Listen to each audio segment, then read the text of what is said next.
ഉറങ്ങിക്കിടക്കുമ്പോൾ വെട്ടിക്കൊല്ലുന്നത് ചതിയാണ്. ശത്രുവിനെ എപ്പോഴും കൊല്ലാം. അരുതുമാക്കം. നിങ്ങളുടെ അച്ഛൻ അപ്പൂപ്പന്മാർ മുതലേ ചതിയന്മാരാണെന്ന് കേട്ടിരിക്കണം. ചതിച്ചാരെയും കൊല്ലരുത്. നിങ്ങൾ എന്റെ അച്ഛനെ കൊന്നവനാണ്. എന്റെ അച്ഛന്റെ മുഖം എനിക്കൊന്ന് കാണാൻ ഇടയാകാതെ കൊന്നവനാണ്.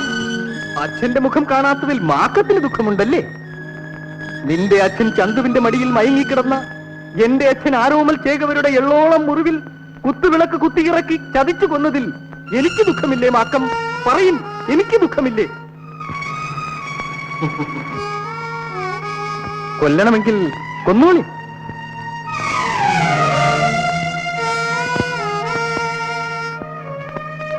ഇതാ ഈ ഉറുമി കൂടെ ഇരിക്കട്ടെ. മാക്കം, നീ എന്റെ മുറപ്പെണ്ണാണ്. നിന്നെ ഞാൻ സ്നേഹിക്കുന്നു പെണ്ണെ. ഞാൻ എന്റെ ആങ്ങളെ വിളിക്കും. വേണ്ട മാക്കം, ഭയം കൊണ്ടല്ല. നിന്റെ ആങ്ങളെയും അച്ഛനെയും കൊന്നവനാകാതിരിക്കാൻ. എന്നെ കൊല്ലണമെങ്കിൽ നീ കൊന്നോളിൻ. സ്നേഹിക്കുന്നവരുടെ കൈകൊണ്ട് മരിക്കുന്നത് ഒരു സുഖമാണ്.